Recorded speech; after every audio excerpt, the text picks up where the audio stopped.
Now let's talk about a man we've all heard of, I dare say, but a lot of us may not know very much about, Swami Vivekananda.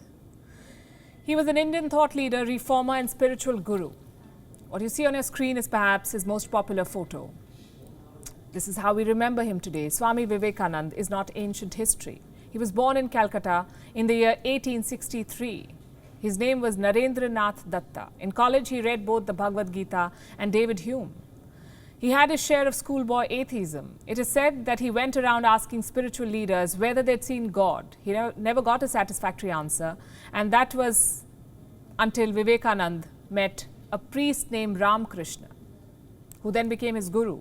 When Sri Ramakrishna died in 1886, Vivekananda took an oath of monkhood. He followed the teachings of Vedanta.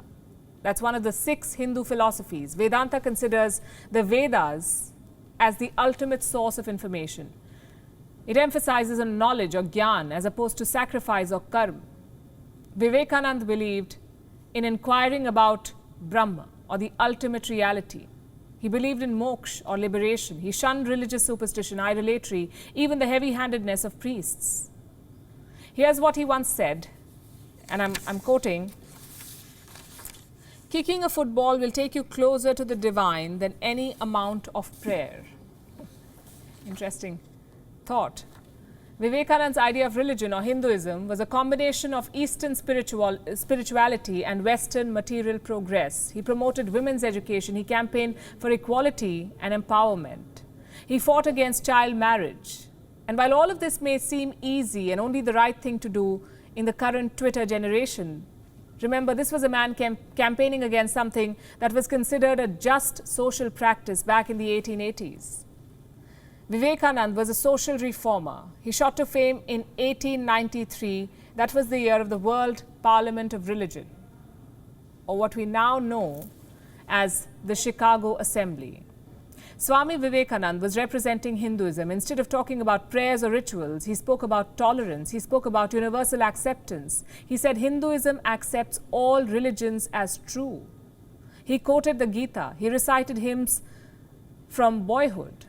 He spoke about India's cultural diversity. He criticized sectarianism and bigotry. Although his speech was quite short, it left the audience absolutely captivated. One newspaper described him as, quote-unquote, an orator by divine right and undoubtedly the greatest figure at the parliament. Vivekananda went on to deliver lectures across the United States. In many of them, he promoted yoga. He urged his followers to practice yoga. Till date, he remains the face of yoga in the Western world. This is what he said: through practice comes yoga, through yoga comes knowledge, through knowledge, love, and through love, bliss. He was also a voracious reader. It is said that when in Chicago, he would borrow large volumes of books from the library, and then he would return them the same day. The librarian once asked him why he was borrowing books if he did not bother reading them, and Vivekananda told the librarian apparently that he had finished reading all of them.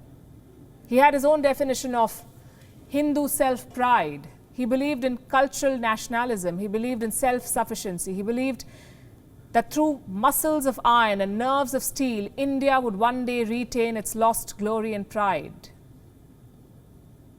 This philosophy impressed and inspired many. Mahatma Gandhi credited Vivekananda with increasing his love for his country 1,000-fold. Subhash Chandra Bose called Vivekananda the maker of modern India. Today, the world is celebrating the birth anniversary of this great thought leader. In India, the day is marked as National Youth Day. Earlier today, India's Prime Minister Narendra Modi paid his tributes to Swami Vivekananda, and this is what he says: his was a life devoted to national regeneration. He has motivated many youngsters to work towards nation building. Let us keep working together to fulfill the dreams he had for our nation. Wishes have also poured in from all around the world. WION is now available in your country. Download the app now and get all the news on the move.